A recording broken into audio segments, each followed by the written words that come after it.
Bonjour, le thème d'un temps pour notre couple aujourd'hui sera les moments de crise dans la vie d'un couple.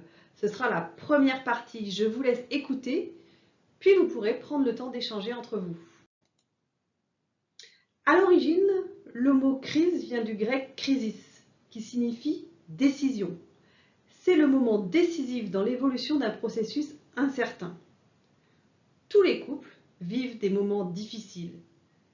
Ces moments de crise peuvent mettre à l'épreuve la solidité du couple et nécessiter des ajustements importants. La capacité des partenaires à faire face à ces difficultés et à les surmonter ensemble est essentielle pour la survie de la relation. Certaines crises sont inévitables et peu de couples parviennent à les dépasser. Ceux qui sont formés par des partenaires bien différenciés et autonomes et dont la relation est basée sur l'interdépendance et non la codépendance sont mieux armés pour les vivre. Il y a 9 moments de crise que nous verrons au fur et à mesure. Dans cette première partie, je vais vous présenter les 2 premiers moments de crise de la vie d'un couple.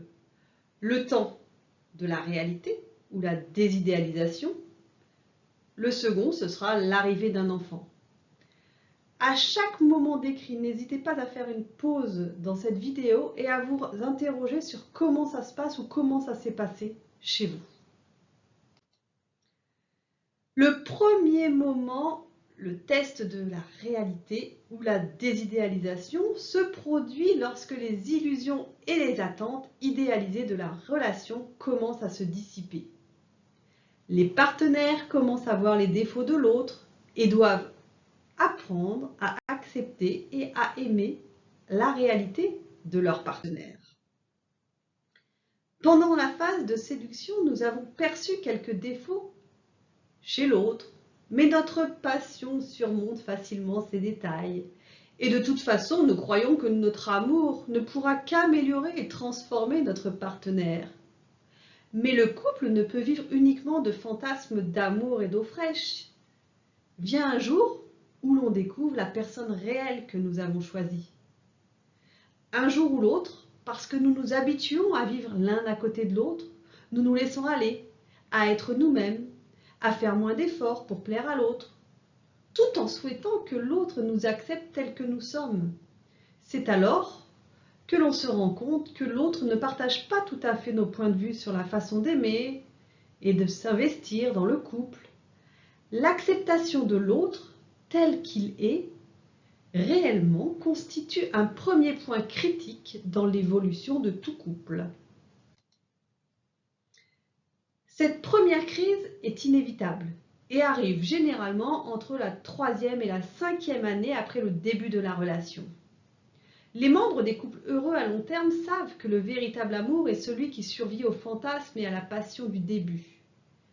Malgré certaines déceptions, ils acceptent leur partenaire tel qu'ils le découvrent dans sa réalité. Ils acceptent les imperfections de leur partenaire parce qu'ils savent qu'eux-mêmes ne sont pas parfaits. Chez les couples heureux, un amour tranquille, plus stable, remplace progressivement la passion. Chez les couples malheureux, elle fait place à une lutte pour le pouvoir qui peut évoluer en affrontement ou en refus d'accepter l'autre tel qu'on le découvre et se terminer en divorce. Cette première crise est importante et bénéfique si elle permet de rencontrer l'autre en tant qu'autre, d'affirmer nos besoins et attentes face au couple, sans perdre l'admiration, le respect et la confiance réciproque. L'arrivée d'un enfant est un autre moment de crise important. Les parents doivent faire face à de nouveaux défis et responsabilités. Et leur relation de couple peut être mise à l'épreuve par le stress et les changements dans la dynamique familiale. L'enfant constitue le fruit de l'union sexuelle et amoureuse d'un homme et d'une femme. Et il est à la base d'une véritable révolution dans la vie du couple. Car d'un couple, les amants doivent maintenant former une famille. D'un duo doit émerger un trio. On sait que les moments heureux sont aussi des sources de stress importante. Le mariage, confirmation et célébration de l'amour, en constitue un bel exemple. L'annonce d'une grossesse également. Comment la grossesse, l'accouchement et l'installation du nouveau-né seront vécus dépend de la planification et de l'acceptation ou non de la grossesse par les deux partenaires. La paternité pousse l'homme à passer définitivement de l'adolescence à la maturité psychologique avec toutes les responsabilités que cela implique. Très peu de professionnels de la santé se préoccupent de la préparation aux transformations psychologiques et relationnelles que l'arrivée d'un enfant provoquera chez le couple d'amants qui devient maintenant couple de parents. De nombreux amants se sont perdus de vue à l'arrivée du fruit de leur amour, même longuement et ardemment désiré. Les rôles traditionnels de père et de mère. La femme, enceinte, accepte de remplir sa mission biologique de donner la vie. La difficulté pour elle sera de partager avec son partenaire ce qui a été à elle pendant 9 mois, d'accepter que son enfant devienne leur enfant. Le jeune homme, qui devient père, s'investit de nouvelles responsabilités. Sa réaction première est souvent de travailler plus fort pour nourrir cette nouvelle bouche. Loin de former la sainte trinité tant espérée par sa partenaire, il devient le protecteur, le guerrier et le pourvoyeur. La difficulté pour lui sera de comprendre que sa partenaire a plus besoin de support émotif que de pain. Aucun homme n'a accès au vécu de la femme enceinte. Il ne peut que l'assister et l'accompagner dans cette expérience. Souvent, il se sent exclu ou est exclu. Il se doit pourtant de prendre sa place à côté de sa femme et de son enfant. Le rôle du père étant de transformer la symbiose dyadique mère-enfant en triade de père, mère, enfant, s'il veut faire de son couple une véritable famille. Chez les couples malheureux, de nombreux hommes démissionnent, laissent la maternité et l'enfant aux femmes et compensent en s'investissant davantage dans son travail. Les deux deviennent infidèles. L'enfant en devenant le centre de la vie de la femme et le travail celui de l'homme. Les couples heureux forment, non sans difficulté, une famille. Le fait pour l'homme de perdre l'exclusivité de son amante est un trauma, l'un des moins analysés en psychologie masculine. En général, l'homme fonctionne par objectif ou par défi. Une fois trouvée la femme de sa vie, il espère qu'elle ne changera jamais et qu'elle le laissera en paix pour réaliser ses autres objectifs. Et une fois acquise, la femme de sa vie, il diminuera ses conduites de séduction et d'attention pour se consacrer à l'atteinte d'autres objectifs. Un des objectifs conscients, ou inconscients bien sûr, de la majorité des femmes est de trouver un homme pour avoir un enfant. Tout au long de la lune de miel, il se sent admiré, adulé, important aux yeux de sa compagne. Jusqu'au jour où son amante, avec qui il a découvert des plaisirs extrêmes, lui annonce « Chérie, je suis enceinte !» Même dans le cas où bébé est fortement désiré, les deux partenaires ne savent pas exactement ce qui va leur arriver. Un deuxième test de réalité leur pend au nez. L'homme perd l'exclusivité de son amante pour le reste de sa vie. Non seulement ce petit être est très exigeant et vole énormément d'énergie et de temps à son amante, mais trop souvent, il marque et transforme à vie le corps si désirable de la partenaire. Sans parler des conséquences sur la maternité sur la libido d'une femme. C'est pourquoi l'homme voit parfois son bébé comme un intrus et en devient parfois jaloux.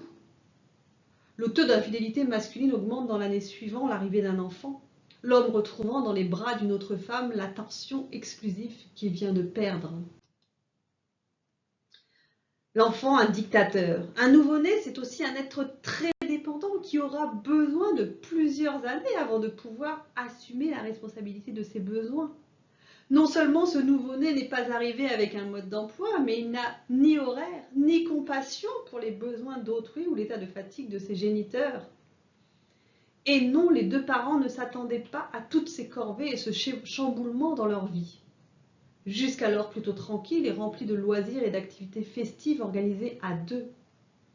Pas surprenant que les parents éprouvent parfois une profonde ambivalence envers le fruit de leur amour qui devient souvent une source inépuisable de disputes. Passe encore si l'arrivée de l'enfant se terminait rapidement, mais non, un enfant c'est un contrat à vie, le couple ne peut plus penser seulement pour deux, il doit maintenant toujours tenir compte d'une troisième personne. La naissance d'un enfant crée un lien perpétuel entre deux personnes. S'entendre sur les mêmes principes éducatifs relève presque d'une mission impossible, surtout si l'un des deux partenaires est plus permissif et l'autre plus strict. Les couples heureux évitent l'affrontement au sujet des enfants, car ils savent que l'enfant a autant besoin d'encadrement que de permissivité. Ils se mettent d'accord sur des principes éducatifs minimaux et chaque parent respecte la façon d'être de l'autre avec son ou ses enfants. Nous avons tous l'habitude de considérer l'arrivée d'un enfant comme un événement heureux, et c'en est un effectivement. Mais nous savons tous aussi le prix personnel et relationnel à payer pour faire de la place aux fruits de notre amour. L'arrivée d'un enfant, et de chaque enfant par la suite, provoque une crise inévitable à laquelle peu de couples sont réellement préparés. Les membres d'un couple heureux savent que l'enfant a besoin d'un père et d'une mère. Tout comme la vie de couple prépare à la vie de couple, c'est en étant parent que l'on devient parent. Voilà, pour cette vidéo, je me suis inspirée du livre d'Yvon Dallaire, Qui sont ces couples heureux? Surmonter les crises et les conflits du couple. Je vous laisse les références dans ce descriptif, sur cette diapositive. Pour ma partie, c'est fini. À vous maintenant de prendre le temps de commenter ce que vous avez entendu en donnant à tour de rôle votre point de vue et en écoutant celui de l'autre. Je demande souvent à mes patients, après l'écoute d'une vidéo ou d'un audio, de se poser 3 questions. Vous pouvez en faire autant. Qu'est-ce que cela vous inspire? C'est comment chez vous? Où en êtes-vous dans votre couple? Qu'est-ce que vous pouvez changer ou améliorer? Si vous avez des questions, n'hésitez pas à les poser sous cette vidéo. J'essaierai d'y répondre soit dans les commentaires, soit par une autre vidéo. C'était un temps pour notre couple avec Sophie Caldier, thérapeute de couple, psychologue clinicienne et sexothérapeute. Je vous souhaite une belle journée et à très bientôt pour de nouveaux sujets.